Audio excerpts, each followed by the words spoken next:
নমস্কার। কবি সুকুমার রায়ের কবিতা গল্প বলা।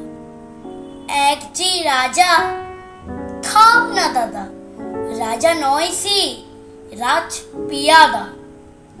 তার যে মাতুল, মাতুল কিসে সবাই জানে, সে তার পিসে।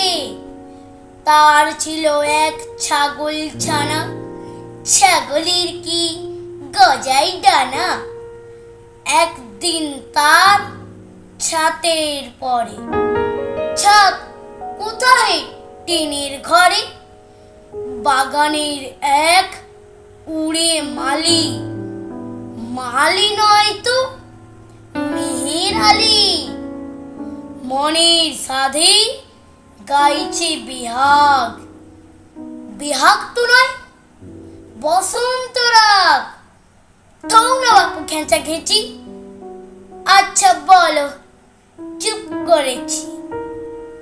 এমন সময় বিছনা ছেড়ে হঠাৎ মামা আসলো তেরে। ধরলো সে তার ঝুঁটির গোড়া, কোথায় ঝুঁটি টাক যে ভরা। হোক না টেকো তোর তা থেকে, লক্ষ্মী ছাড়া মুখ ডেকি। ধরবো ঠেসে টুটির পরে, পিটবো তোমার মুন্ডু ধরে। কথার ওপর কেবল কথা, এখন বাপু পালাও কথা। নমস্কার।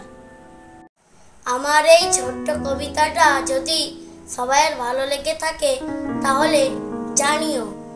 অবশ্যই লাইক, কমেন্ট, সাবস্ক্রাইব করতে ভুলো না কিন্তু। ধন্যবাদ।